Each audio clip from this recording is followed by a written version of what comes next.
Today's video, I'm going to show you what I've just ordered. I've traded in my 19-foot Jayco Journey Outback. I've only had it for a couple of years, and scaling down a little bit to a 13-foot Jayco Crosstrak. I went down to Jayco Mackay the other day, and they just happened to have a 13-foot in there. They also had a 16, done a heap of photos all around the van, underneath, inside, just to get some ideas. So here's a video.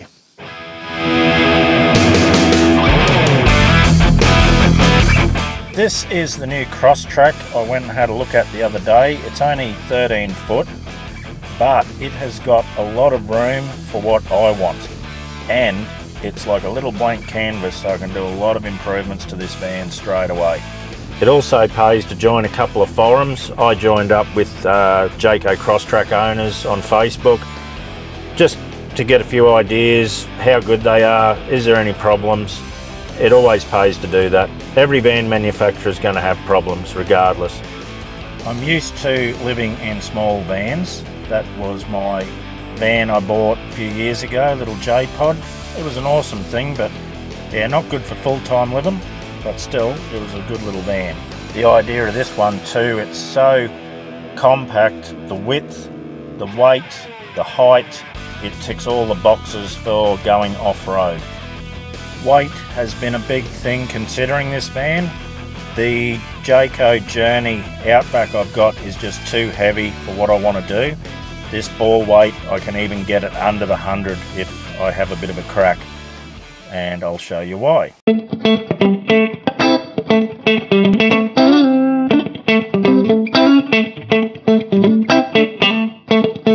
What I want to do is ditch the jerry can holders, all that bracketry, possibly even bring it back to one gas bottle, as I don't require two gas bottles. I want to install a motorbike cradle right in that position and put my adventure bike on there. Once I've done that, I'm going to be pushing about 300 kg on the ball. I might have to look at strengthening this area underneath where the drawbar is mounted to the chassis. I'll have a chat to one of my engineering mates once I get the van. We'll look into it. I do like the suspension design on this. For one, it's adjustable. It's running Ironman shocks. I think they're still Petta springs. One thing I would change is where that control arm comes down, there's no chain. So if you lose a shocky bolt, there's nothing stopping your spring from flying out. So that might be something I need to do. Not sure if the sway control is standard, but if it isn't, I will definitely be getting one fitted to this unit. I have one on the Outback and it does work.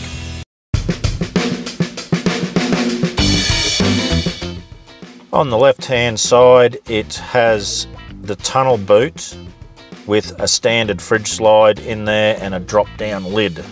You could quite comfortably fit a baby Q Weber on the lid, but I will be ditching that to save on weight.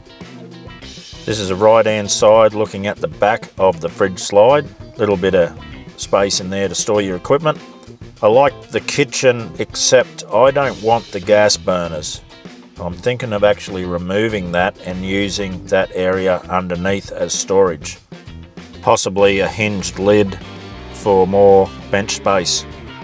The sink design is again horrible from Jayco. That tap, I don't know why they do that, just splash water everywhere because the tap doesn't come all the way out into the sink. Underneath is just restriction after restriction all the way to the back of the van. My Outback Journey, I have to keep a plunger on top of the bench top at all times because it just continually gets airlocks in the system. I will be redesigning this. The cupboards above the kitchen are quite handy, but again, I wouldn't be putting too much weight in that area. I'm not sure if anyone's had them collapse, but I have seen some of the other overhead lockers on Jayco's collapse. I only go away on weekends, so I don't need to carry too much gear at all in that vicinity.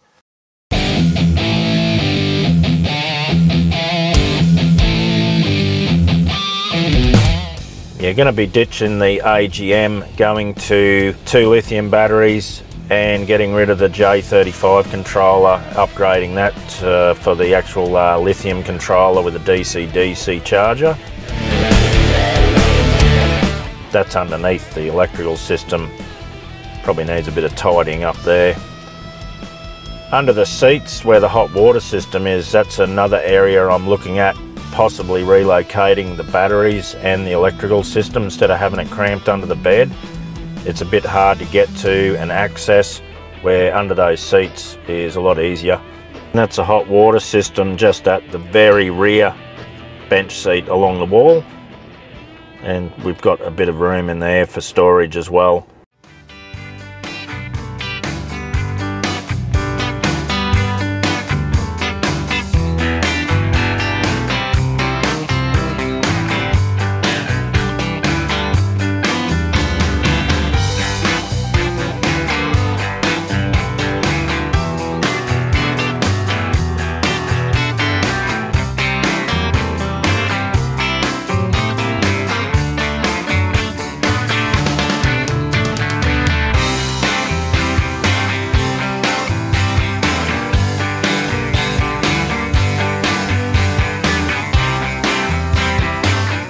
So there you have it.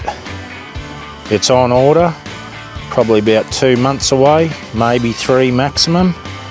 But yeah, it's going to be awesome. Like I said, less is more. So till next time, see yous later.